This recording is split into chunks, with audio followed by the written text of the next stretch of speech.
This is your Solana Daily News. It's the 22nd of April. This is the long form edition. We've got a little bit of alpha and of course actionables at the end. So let's dive in quickly. So Bitcoin's looking pretty strong, as is Ethereum, and Solana's not doing too bad as well. In fact, there's a lot of sentiment suggesting that we go higher in the coming days. Of course, nothing's financial advice, but here's something from Blunts. Expecting fresh Bitcoin highs, all-time highs within the next 1 to 2 weeks. Invest Answers also thinks that this post-halving stuff is working out. In other words, we go higher. Saint Pump has the same view here as well. Up we go. And Curb is still sticking to his guns. At $919 Sol is programmed. We'd all love to see that. Trader Cos has been talking about JTO, and technically he thinks it looks very, very good. And I don't know if you caught this, but Bonk just did a massive jump up 40% in 24 hours. I definitely thought it could do a major jump, considering all of the advertising that they did in Dubai.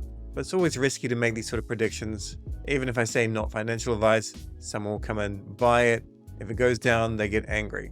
I guess what I should say here is if you see a lot more attention on a token, you can generally expect, as long as the actual conditions of the markets are favorable, that token to appreciate in value.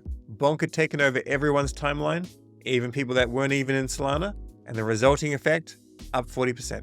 Here's something else to consider. These people will outperform 99.9% of the market this cycle. Maybe that's a little bit of a high estimation, but essentially, keep it simple. If you don't have the time to go on Airdrop Farm, jump into 10 different protocols, all that sort of stuff, then just keep it simple. Stake your Sol, stake your Jup, stake Pith, and in the future, I imagine we can stake W. Alternatively, you can go into Memecoins for pre-sales. However, keep in mind that only 1 month has passed and 12 of the Solana pre-sale Memecoins have been completely abandoned after raising $26.7 million.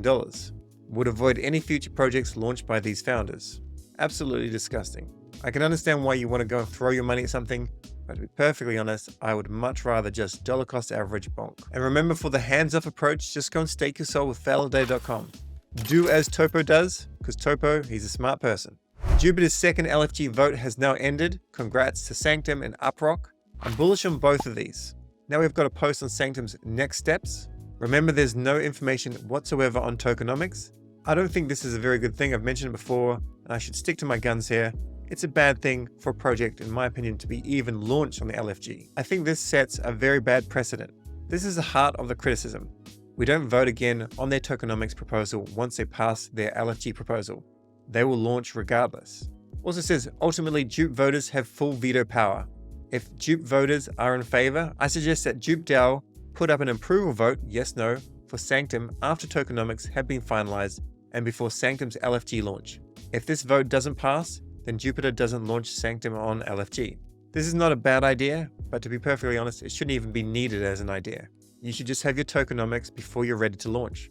But of course, very excited for Sanctum, and I like what they're building. I just don't agree with this one thing regarding what could potentially be predatory tokenomics. Congrats to Uprock, they got second place. One amazing thing to keep in mind is there are 414,600 unique addresses voting. This is absolutely insane. I've never seen a DAO do anything like this. Like, I actually don't think you would ever see anything on Ethereum where there's a snapshot, which is like an app that they use to do these votes, with anything near this number. And this is what it is at the moment. It will grow and it will grow and grow. And the amount of Jup that was voted with was almost 285 million. If you want a weekly update on Solana airdrops, you can check out Justy's thread here. First thing here, Sanctum. As mentioned, the project won the first place vote on the LFG launchpad. Token has been confirmed, but there is zero news on tokenomics. They do have a point system and XP, but nothing official yet. They have some sort of beta program that I asked if I could be a part of, and then to work out what I'm allowed to cover in terms of footage. But I haven't been accepted, so I'm just gonna have to speculate. And that's completely fine. D-Bridge Finance, check this one out. Parcl, you still got the opportunity to be in the perpetual point system. Evo Exchange, I haven't heard of this one, so check it out yourself. Of course, there's always space in your portfolio, in my opinion, for Jupiter Exchange.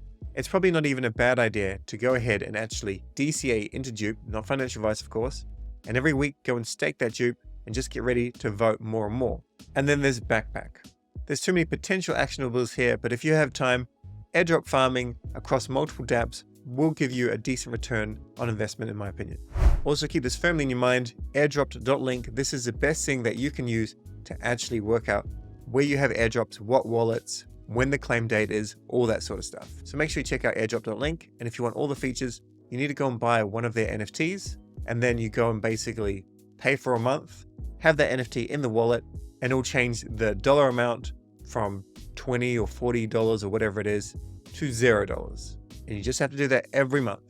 Just go to Sudoku Perps, and these are their NFTs here. There's also an update coming to Parcl with perpetual points. There'll be higher leverage limits, new boosts, and more markets, and they're not just real estate.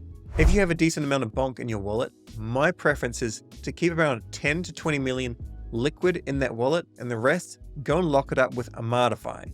That way you're getting extra rewards, but you still have a little bit of Bonk, which can potentially get an airdrop from some other random meme coin or something like that in the future that just does a snapshot of everyone that has 10 or 20 million Bonk. The Clayno's dactyls have been unleashed. 30 of them.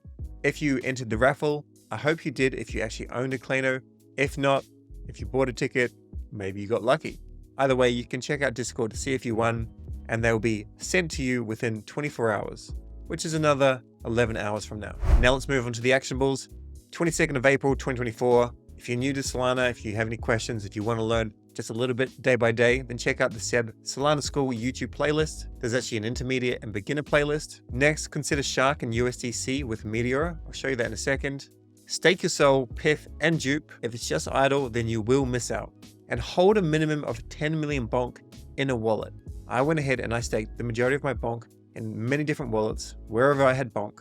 And I didn't leave Bonk in many wallets. However, I think the actual alpha is to leave about 10 or 20 million Bonk in wallets. Because in the future, another random meme coin may launch. They can then take a snapshot of anyone that has 10 million Bonk or more, and then they may go and airdrop you, say, some Mew token as an example. So I think the Mew airdrop was worth over $100. Maybe if you had a decent number of Bonk, maybe that was one of the criteria. I'm not actually entirely sure. But in general, sometimes not staking everything is also a plus point. Also, we're coming into this part of the cycle where people are going to be making a lot of money. If you don't have it now, please go get a ledger. Shop.ledger.com, that's the official and only link.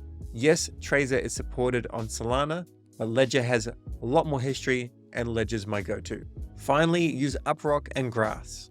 I know I need to make little tutorials here as well, and I will, but for now, they're pretty user-friendly. Go and check them out. Now let's quickly have a little check on our Shark and USDC pool. Since we're doing this last time, you can see that the Sharky price has actually gone down. I think it was around 30 something cents when we got in, and now it's down to 29 cents. I'm going to give it another week before we work out what our profit and loss on all this is. So let's go and claim all of our rewards and our fees. And I'm also out of range as well. So I need to go and withdraw here. I'll withdraw everything, withdraw and close. Get out that one. Let's check out another position. This is one thing you have to be aware of with Meteora. When you're using the DLMMs, you actually have to change your positions so they work for you. Okay, let's go again. Let's remove. No, we're good. All right, let's add a position. I've got $1.20 here, so not very much. And we'll just go like that. Unfortunately, as the price has gone down, I'm left with a lot more Sharky and a lot less USDC, and I didn't make much in the way of actual USDC rewards.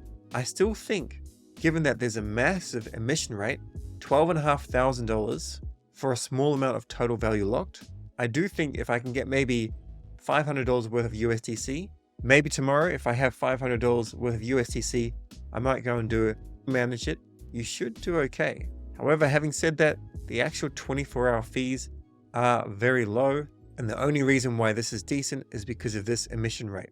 So when this emission rate ends, the money gets pulled out, and there will be a major sell-off, in my opinion, of Shark, which would mean we would probably want to start pulling out funds a week beforehand. That's it for today. Stay curious. I'll catch you in the next video.